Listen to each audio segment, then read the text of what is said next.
ప్రపంచానికి climate warning, పర్యావరణం warning ఇస్తుంది. నన్ను బతకనిస్తే నువ్వు బతికిపోతావు, లేదా అంటే భూమి మొత్తం నాశనం అవుతారా ఉండకూడదు అంటుంది. సూర్యునికి అయితే నష్టం లేదు, అంతే.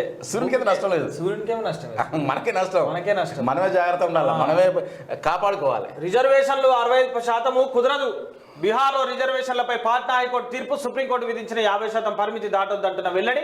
నితీష్ కుమార్ ప్రభుత్వానికి ఎదురుదెబ్బ, సుప్రీంకోర్టు సవాల్ చేస్తామన్న బీహార్ ప్రభుత్వం. బీహార్ ఇప్పుడు తమిళనాడులో నడుతుంది కదా, ఏమన్నా వేసుకోరట్టు, అది కూడా మన దేశం. లేదు దేశం గురించి అంటలేనే, మీరు ఫైట్ చేసేదంటే కోర్టు చేసుకోరు అట్లా. కానీ తమిళనాడులో రిజర్వేషన్ అధికంగా 50 కంటే ఎక్కువ నడుస్తున్నాయి. ఇది కూడా మామూలుగా నడుస్తుంది, 60% నడుస్తున్నాయి. ఇప్పుడు ఇది కూడా నడుస్తుంది రిజర్వేషన్, అదేందో అట్లా. ఇంకా వేరే మహిళా శక్తి క్యాంటీన్లు బ్రాండ్ గా మారాలి. మహిళా శక్తి క్యాంటీన్లు బ్రాండ్ గా మారాలి. ఈ కార్యక్రమానికి అధికారులు, అంబాసిడర్లు.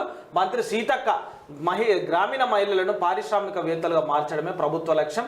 బిజినెస్ మోడల్స్ ను గుర్తించాలని అధికారులకు సూచన. నేడు మహిళా శక్తి క్యాంటీన్లు ఓపెనింగ్ ఇస్తారా అన్నయ్యలు?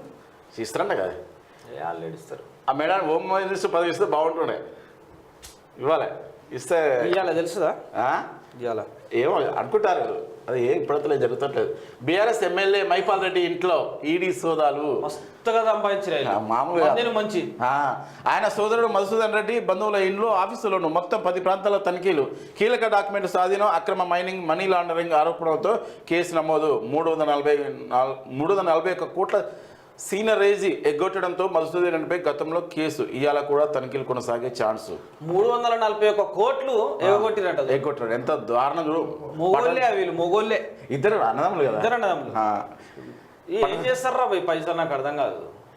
ఇప్పుడు ఏంది ఊసలెక్క వస్తావు మధుసూదన్ అంటే అక్రమంగానే చేస్తారు. సీజ్ చేసినా కానీ ఆ పీకుడు కానీ మీరు సీజ్ చేసి మేము ఆగుతాం అనేటువంటి రీతిలో ఇవ్వడేం పీకలేడు పటాన్ చెరువులో మమ్మల్ని. అంటే గవర్నమెంట్ ట్యాక్స్ లేకుండా కొంత ఫినాల్తో కట్టించుకుంటారు. పిఎంఎల్ కింద కేసు బుక్ అయితే మాత్రం జైలు పోవచ్చు. పటాన్ చెరువుకి సంబంధించినటువంటి ప్రజలారా, గూడెం మైపాల్ రెడ్డికి సంబంధించినటువంటి వాళ్ళ తమ్ముడు మధుసూదన్ రెడ్డి, వీళ్ళిద్దరు నిజంగా మంచోళ్ళ చెడ్డోళ్ళ?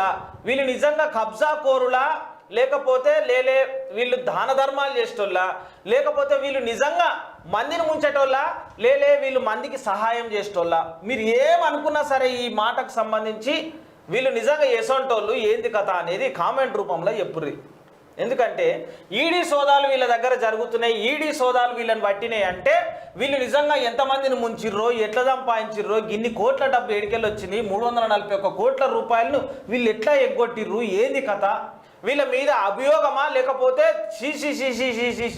వీళ్ళంత దుర్మార్గులు పటాన్ చెరువులో లేరు అని చెప్పి అంటారా?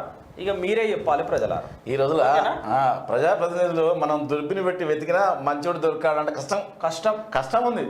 ఆడ అంతో ఇంతో ఒక కాటా శ్రీనివాస్ గౌడ్ మంచోడే పటాన్ చెరువులా. చూద్దాం మరి ఏమవుతుంది ఇక ఇల్లది.